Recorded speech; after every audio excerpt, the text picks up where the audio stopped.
T20 ప్రపంచ cup super 8 పోరులో భాగంగా భారత బ్యాటర్లు చేతులెత్తేశారు. బౌలింగ్ లో జస్ప్రీత్ బుమ్రా తన అద్భుత ప్రదర్శనతో దక్షిణాఫ్రికాను కట్టడి చేసే ప్రయత్నం చేసిన బ్యాటర్లు రాణించలేకపోయారు. తమ బాధ్యతారహిత ఆట తీరుతో టీమిండియా 76 పరుగుల తేడాతో పరాజయం పాలైంది. 188 పరుగుల లక్ష్య ఛేదంలో భారత్ 18.5 ఓవర్లలో 111 పరుగులకే కుప్పకూలింది. టాస్ ఓడి తొలుత బౌలింగ్ కు దిగిన భారత్ కు జస్ప్రీత్ బుమ్రా అద్భుత ఆరంభాన్ని ఇచ్చాడు. తన 4 ఓవర్ల స్పెల్లులో కేవలం 15 పరుగులు మాత్రమే ఇచ్చి 3 కీలక వికెట్లు పడగొట్టాడు. అయితే బుమ్రా బౌలింగ్ వేసేంత వరకు కంట్రోల్లో ఉన్న సౌత్ ఆఫ్రికా ఆ తర్వాత టీమిండియా స్పిన్నర్లపై రెచ్చిపోయారు. ముఖ్యంగా వరుణ్ చక్రవర్తిని ఓ ఆట ఆడేసుకున్నారు. దీంతో మధ్య ఓవర్లలో వికెట్ ను తీయలేకపోవడం దక్షిణాఫ్రికా భారీ స్కోర్ దిశగా సాగింది. అయితే చివర్లో బుమ్రా మళ్లీ టీమిండియా చేతుల్లోకి మ్యాచ్ ని తెచ్చినా అప్పుడే టార్గెట్ భారీగా పెరిగిపోయింది. ఇక 187 పరుగుల లక్ష్యంతో బరిలోకి దిగిన టీమిండియాకు ఆరంభంలోనే కోలుకోలేని దెబ్బ తగిలింది. ఇషాన్ కిషాన్ ఈసారి డకౌట్ అయ్యాడు. ఇక డకౌట్ ప్రమాదం నుంచి బయటపడ్డ అభిషేక్ శర్మ 15 పరుగులే చేసి అవుట్ అయ్యాడు. ఇక తిలక్ వర్మ, సూర్య కూడా అదే బాటలో నడిచారు. ఇలా ఏ దశలో కూడా టీమిండియా బ్యాటర్లు చెప్పుకోదగ్గ ప్రదర్శనే చేయలేదు. శివన్ దుబే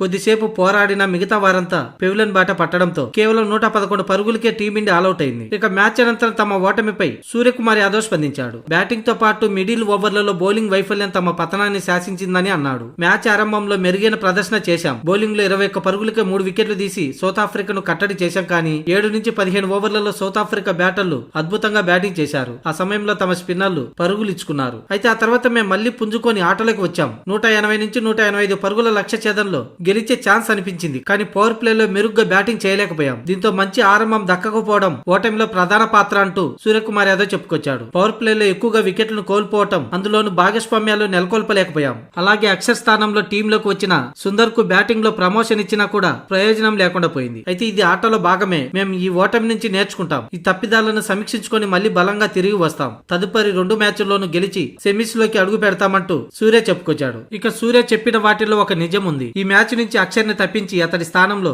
వాషింగ్టన్ సుందర్ ని తీసుకున్నారు. అయితే అతను అటు బ్యాటింగ్ బౌలింగ్ లోనూ నిరాశపరిచాడు. 11 బంతులు ఎదుర్కొని 11 పరుగులే చేసి బ్యాటింగ్ లో నిరాశపరిస్తే 2 ఓవర్లు బౌలింగ్ చేసి ఏకంగా 17 పరుగులు ఇచ్చాడు. అదే అక్షర్ బౌలింగ్ చేసి ఉంటే 4 ఓవర్ల కోట పూర్తిగా అయిపోయి ఉండేది. అంతేకాదు కీలక సమయాల్లో బ్రేక్ త్రూ అందిస్తూ మ్యాచ్ లో మలుపు తిప్పిన ఘనత కూడా అక్షర్ పటేల్ సొంతం. ఇలా ఎన్నో మ్యాచ్లు గెలిపించాడు కూడా. అందులోనూ వైస్ కెప్టెన్ గా ఉన్న అతన్ని బెంచ్ మీద కూర్చోబెట్టి వాషింగ్టన్ సుందర్ ని తీసుకోవటం టీం మేనేజ్మెంట్ చేసిన పెద్ద తప్పుగానే భావించాలి.